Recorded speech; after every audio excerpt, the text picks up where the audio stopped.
80 के दशक का उत्तर प्रदेश, गाजीपुर, मऊ, जौनपुर और वाराणसी का ये इलाका कभी अपनी खेती, गंगा जमुनी तहजीब और बुनकरों के लिए जाना जाता था। लेकिन इसी दौर में यहाँ विकास की एक नई बहार बहनी शुरू हुई। सरकार ने पूर्वांचल में रेलवे लाइनों का जाल बिछाना शुरू कर दिया, नए पुल बनवाना और सड़कों का निर्माण भी शुरू किया। और इन सरकारी कामों के लिए करोड़ों रुपए के टेंडर यानी कि ठेके जारी होने लगे। बस यहीं से शुरुआत हुई उस खूनी खेल की जिसने आगे चलकर उत्तर प्रदेश की कानून व्यवस्था को हिलाकर रख दिया। उन दिनों ठेका उसी को मिलता था जिसकी लाठी में दम होता था। बाहुबल के दम पर टेंडर हथियाने के लिए छोटे मोटे अपराधियों ने बड़े बड़े सिंडिकेट बना लिए और इस सिंडिकेट को चलाने के लिए एक मुख्य रूप से दो बड़े गुट आमने सामने थे। गाजीपुर में दबदबा था मखनू सिंह का और वाराणसी जौनपुर के इलाके में सिक्का चलता था साहिब सिंह का। इस ठेकेदारी की जंग में दो नए और नौजवान चेहरों ने भी एंट्री ली।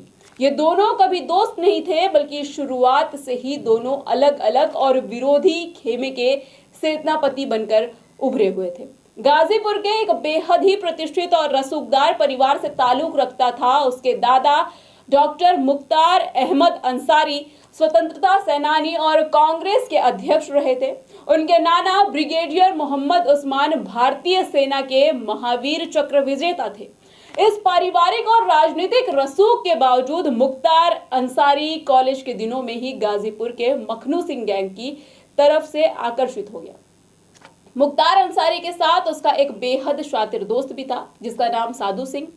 वाराणसी के धरोहरा गांव के रहने वाले एक पढ़ा लिखा युवक जो कभी बीएससी का छात्र था। उसके माता पिता और उसके पिता का नाम रविंद्र सिंह था जो इलाके के एक रसूखदार राजनीतिक व्यक्ति थे। साल 1984 में आपसी रंजिश के कारण ब्रिजेश सिंह के पिता की बेरहमी से हत्या कर दी गई। अपने पिता की मौत का बदला लेने के लिए ब्रिजेश ने कानून हाथ में ले लिया और हत्यारों को सरेआम मौत के घाट उतार दिया। फरार होने के बाद ब्रिजेश सिंह वाराणसी के साहिब सिंह गैंग से जुड़ गया, जहां उसकी मुलाकात त्रिभुवन सिंह से हुई जो आगे चलकर उसका सबसे भरोसेमंद साथी भी बन गया। 90 का दशक शुरू होने से ठीक पहले अक्टूबर 1988 में एक ऐसी घटना घटती है जिसने इस व्यवसायिक दुश्मनी को एक व्यक्तिगत और कभी ना खत्म होने वाली खूनी रंजिश में बदल दिया। त्रिभुवन सिंह के बड़े भाई थे अनिल सिंह जो उत्तर प्रदेश पुलिस में हेड कांस्टेबल थे। वाराणसी के चौक घाट इलाके में अनिल सिंह की सरेआम हत्या कर दी जाती है और इस हत्या का आरोप लगता है मखनू सिंह गैंग के सबसे आक्रामक शूटर साधु सिंह और उसके साथी मुख्तार अंसारी पर। त्रिभुवन सिंह के लिए ये सिर्फ एक साथी की मौत नहीं थी बल्कि उनके सगे भाई का कत्ल भी था। ब्रिजेश सिंह ने अपने दोस्त त्रिभुवन के भाई की मौत का बदला लेने की कसम खाई और कुछ ही समय बाद साधु सिंह एक अन्य मामले में घायल होकर वाराणसी के एक अस्पताल में भर्ती हुआ। ब्रिजेश ने पुलिस की वर्दी पहनी, अस्पताल की सुरक्षा घेरे को तोड़ा और वार्ड में घुसकर साधु सिंह की गोलियों से भूनकर हत्या कर दी। साधु सिंह की मौत ने मुख्तार अंसारी को अंदर तक हिला डाला और अब ये लड़ाई सिर्फ रेलवे और कोयले के ठेकों तक सीमित नहीं रही थी बल्कि अब ये जंग खून के बदले खून बन चुकी थी और मुख्तार अंसारी ने साहिब सिंह, ब्रिजेश सिंह और त्रिभुवन सिंह को अपना सबसे बड़ा दुश्मन घोषित कर दिया। 90 के दशक के मध्य आते आते दोनों गुटों का दायरा बहुत बड़ा हो चुका था। अब लड़ाई सिर्फ गाजीपुर या बनारस की नहीं थी बल्कि धनबाद यानी कि झारखंड की कोयला मंडियों से लेकर पूर्व उत्तर रेलवे के स्क्रैप और ठेकों पर कब्जे की जंग भी शुरू हो चुकी थी। सालाना 100 करोड़ रुपए से ज्यादा इस अवैध साम्राज्य पर कब्जा करने के लिए दोनों तरफ से आधुनिक हथियारों का इस्तेमाल होने लगा और इसे बीच मुख्तार अंसारी ने समझ लिया था कि सिर्फ बाहुबल के दम पर इस जंग को लंबे समय तक जीता नहीं जा सकता है। उसने राजनीति का रुख किया और साल 1986 में मुख्तार अंसारी ने मऊ विधानसभा सीट के घोसी से पहली बार विधानसभा का चुनाव जीता। अब मुख्तार अंसारी के पास न सिर्फ शूटरों की फौज थी बल्कि खाकी और प्रशासन का कवच भी था।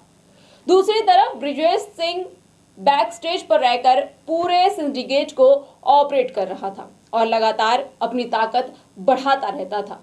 दोनों के बीच ये दुश्मनी साल 2001 में अपने सबसे खौफनाक मोड़ पर पहुंच गई। मुख्तार अंसारी उस समय मऊ से विधायक थे। 15 जुलाई 2001 की दोपहर मुख्तार अंसारी अपने गाड़ियों के भारी भरकम काफिले के साथ मऊ से गाजीपुर जा रहे थे। काफिला जैसे ही गाजीपुर के उसरी चट्टी नामक एक जगह पर पहुंचा, अचानक सामने से आ रहे ट्रक ने मुख्तार अंसारी की गाड़ी का रास्ता रोक दिया। इससे पहले कि मुख्तार अंसारी के सुरक्षाकर्मी कुछ समझ पाते, सड़क के दोनों किनारों से ट्रक के पीछे संचालित हथियारों यानी कि AK-47 से अंधाधुंध फायरिंग शुरू कर दी गई और यह उत्तर प्रदेश के इतिहास का सबसे बड़ा गैंगवार माना जाता है। चारों तरफ से गोलियों की तड़तड़ाहट गूंज रही थी और मुख्तार अंसारी की गाड़ी को निशाना बनाकर सैकड़ों राउंड की गोलियां चलाई गई। इस हमले में मुख्तार अंसारी के 2 सरकारी गनर और एक अन्य साथी की मौके पर ही मौत हो गई, लेकिन मुख्तार अंसारी खुद को बाल बाल बचाकर वहां से भाग निकले। उन्होंने अपनी गाड़ी के भीतर से ही खुद मोर्चा संभाला और हमलावरों पर जवाबी फायरिंग भी शुरू कर दी और इस जवाबी गोलीबारी में हमलावरों की तरफ से लड़ रहे कई लोग घायल भी हो गए। कहा जाता है कि इस हमले की कमान खुद ब्रिजेश सिंह ने संभाल रखी थी और मुख्तार अंसारी की तरफ से चली एक गोली ब्रिजेश सिंह को भी जा लगी थी। हमले के बाद हमलावर वहां से भाग निकले और इस घटना के बाद अफवाह फैल गई कि ब्रिजेश सिंह मारा जा चुका है।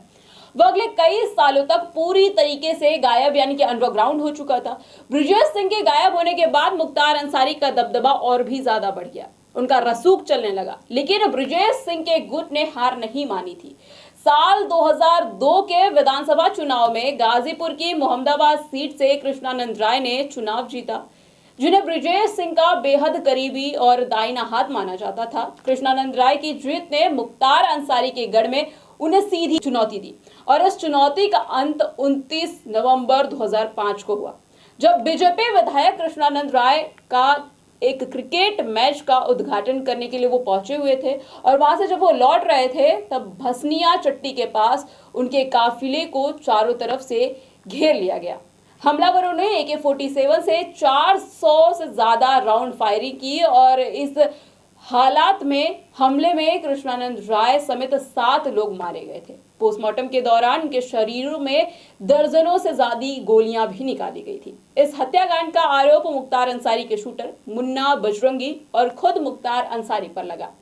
कृष्णानंद राय की हत्या के बाद पूरे राज्य में भारी आक्रोश फैल गया। मुख्तार अंसारी को जेल जाना पड़ा और जेल के भीतर रहकर ही मुख्तार अंसारी चुनाव जीतता रहा, लेकिन उसका नेटवर्क धीरे धीरे कमजोर होने लगा। दूसरी तरफ ब्रिजेश सिंह सालों से गायब था और उसे साल 2008 में दिल्ली पुलिस की स्पेशल सेल ने ओडिशा के भुवनेश्वर से गिरफ्तार कर लिया था। जेल जाने के बाद ब्रिजेश सिंह ने भी मुख्तार अंसारी की ही राह चुनी और उसने जेल के अंदर बैठे बैठे ही चुनाव लड़ा और वाराणसी क्षेत्र से MLC बनकर उत्तर प्रदेश विधान परिषद में पहुंच गया। वक्त का पहिया घूमा और 2017 के बाद उत्तर प्रदेश में अपराधियों पर कानूनी शिकंजा बेहद कड़ा कर दिया गया। दोनों गुटों की संपत्तियां कुर्क की जाने लगी और मुकदमों की सुनवाई तेज हुई। मार्च 2024 में बांदा जेल में बंद मुख्तार अंसारी की तबीयत अचानक बिगड़ने के बाद उन्हें अस्पताल ले जाने के दौरान उनकी मौत हो गई और इसके बाद ही पूर्वांचल के सबसे बड़े और खूनी अध्याय का अंत हो गया। वर्तमान स्थिति में अगर देखा जाए तो ब्रिजेश सिंह कई सालों तक जेल में बंद रहने के बाद फिलहाल उनको जमानत मिल गई है, वो बाहर हैं और उन पर चल रहे मुकदमे जो पुराने थे वो कानूनी पैरवी उसकी अभी भी जारी है। 3 दशकों तक चली इस अदावत ने पूर्वांचल की लाल मिट्टी को कई बार खून से सींचा और इस जंग ने न सिर्फ दर्जनों जानें ली बल्कि पूरे इलाके के आर्थिक और सामाजिक विकास को कई साल पीछे भी ढकेल दिया।